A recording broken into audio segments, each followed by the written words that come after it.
என் மேய்ச்சலின் ஆடுகளை கெடுக்கிற சிதறடிக்கிற மேய்ப்பர்களுக்கு ஐயோ என்று ஆண்டவர் இஸ்ரவேல் ஜனங்களுக்கு சொல்றாரு. உன்னை விட்டு விலகிட்டேன், நீ என் ஜனம் அல்ல, நீ கண்டிப்பா அழிய போற அப்படின்னு சொன்னோடனே இந்த ஜனங்க மனம் திரும்பாம என்ன பண்ணிட்டாங்கன்னா ஊழியர்களால் வருகிற ஆறுதலை தேட ஆரம்பிச்சிட்டாங்க.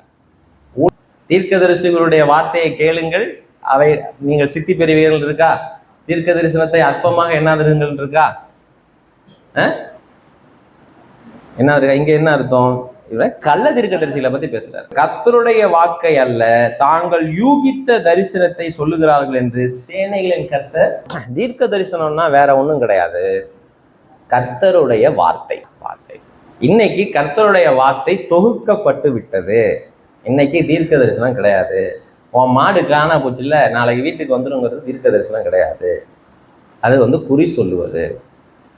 ஏத்துட்டா ஏத்துங்க, இல்லாட்டி விட்டுருங்க. தீர்க்கதரிசிங்கிற வார்த்தைக்கு நீங்க போய் டிக்ஷனரியை வாசிச்சீங்கன்னா மவுத் பீஸ் ஆஃப் காட், கடவுளுடைய வாயாக இருப்பவன். ஒரு மனுஷன், நீங்க ஆண்டவருடைய வாயா இருந்தீங்கன்னா வார்த்தை யாருடையது?